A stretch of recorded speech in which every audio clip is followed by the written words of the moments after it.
Begitu FIFA resmi merilis komposisi grup A untuk FIFA Series 2026 di Indonesia, tensinya langsung naik. Bukan cuma karena nama-nama besar seperti Erling Haaland bersama Norwegia, lalu Mohamed Salah yang memimpin Mesir, dan Selandia Baru yang dikenal fisiknya, tapi karena ada satu negara tetangga yang mendadak panas dingin. Malaysia tampak tak rela, tak nyaman, dan tak mau kalah sorotan. Sampai-sampai mereka langsung melempar komentar yang memojokkan seolah keputusan FIFA itu sebuah penghinaan bagi mereka. Komentar pertama yang keluar dari sebagian penyokong dan pundit Malaysia adalah, Indonesia tak layak lawan tim Eropa, infrastruktur pun belum setaraf, harusnya kami yang di situ.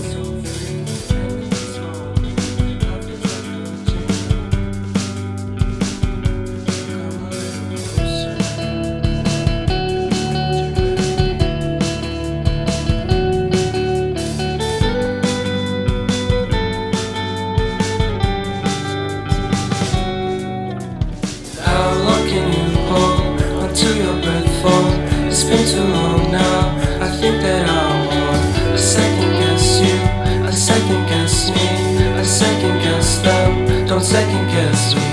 Live in the moment, cause we are so free. And in this moment, life is like a dream. Live in the moment, cause we are so free.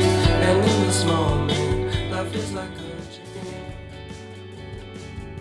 So come a little closer. Kalimat yang bahkan untuk standar rivalitas Asia Tenggara pun terdengar penuh rasa iri. Padahal kalau bicara soal kelayakan, FIFA sudah punya standar yang mustahil diloloskan kalau Indonesia memang tak siap. Justru beberapa tahun terakhir, proses perbaikan stadion, standar rumput hybrid, sistem drainase, sampai tata kelola pertandingan, semuanya sedang naik kelas secara signifikan.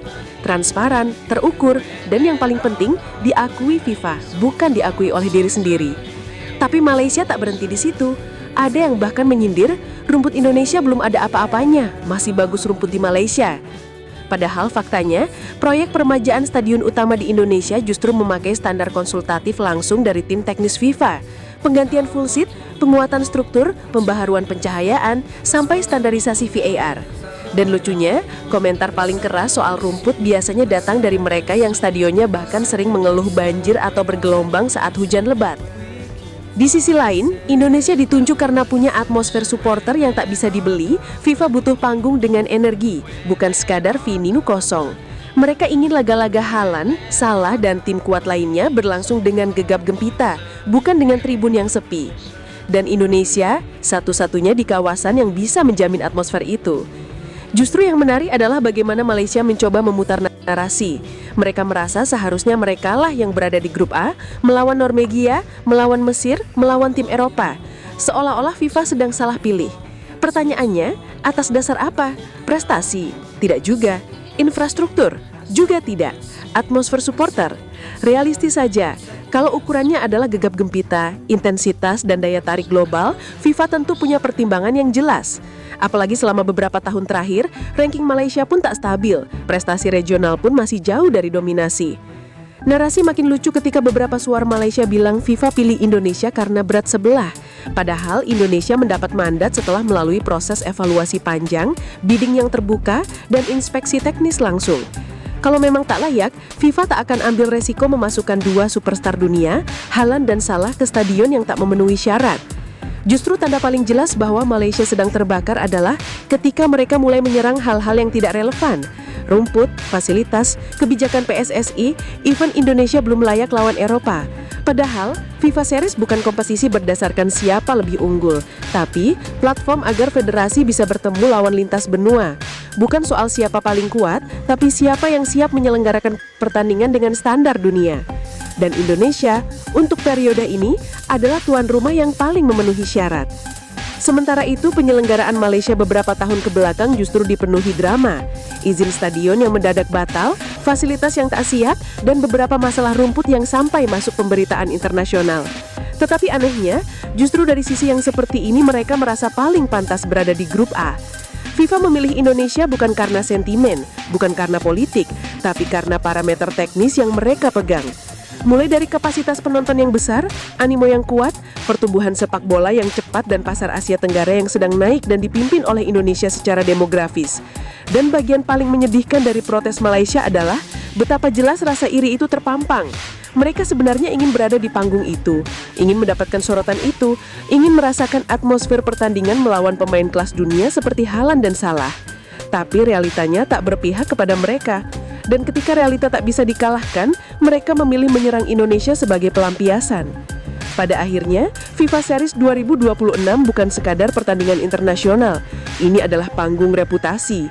Dan Malaysia boleh saja berbicara bahwa mereka lebih layak. Tetapi suara mereka tidak mengubah fakta bahwa FIFA yang memutuskan, bukan federasi tetangga. Grup A nanti akan jadi sorotan dunia. Haaland akan datang, Salah akan datang, dan Selandia Baru akan membawa fisik serta pressing ketat. Indonesia dapat panggung emas yang tak semua negara Asia bisa dapat. Malaysia hanya bisa menonton dari jauh sambil terus mencari alasan untuk merasa tersinggung. Dan ketika bola sudah bergulir, ketika stadion penuh, ketika suara penonton menggelegar, dunia akan melihat bahwa justru keputusan FIFA sudah tepat. Indonesia layak berada di sana. Sedangkan Malaysia ya seperti biasa, ribut di luar lapangan, tapi panggung tetap diberikan kepada negara yang paling siap. Itulah bedanya negara yang bekerja dan negara yang hanya berbicara. Malaysia tampak tak rela, tak nyaman, dan tak mau kalah sorotan. Sampai-sampai mereka langsung melempar komentar yang memojokkan seolah keputusan FIFA itu sebuah penghinaan bagi mereka. Komentar pertama yang keluar dari sebagian penyokong dan pundit Malaysia adalah, Indonesia tak layak lawan tim Eropa, infrastruktur pun belum setaraf, harusnya kami yang di situ.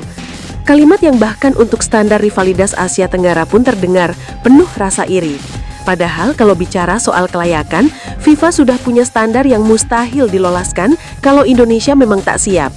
Justru beberapa tahun terakhir, proses perbaikan stadion, standar rumput hybrid, sistem drainase, sampai tata kelola pertandingan, semuanya sedang naik kelas secara signifikan.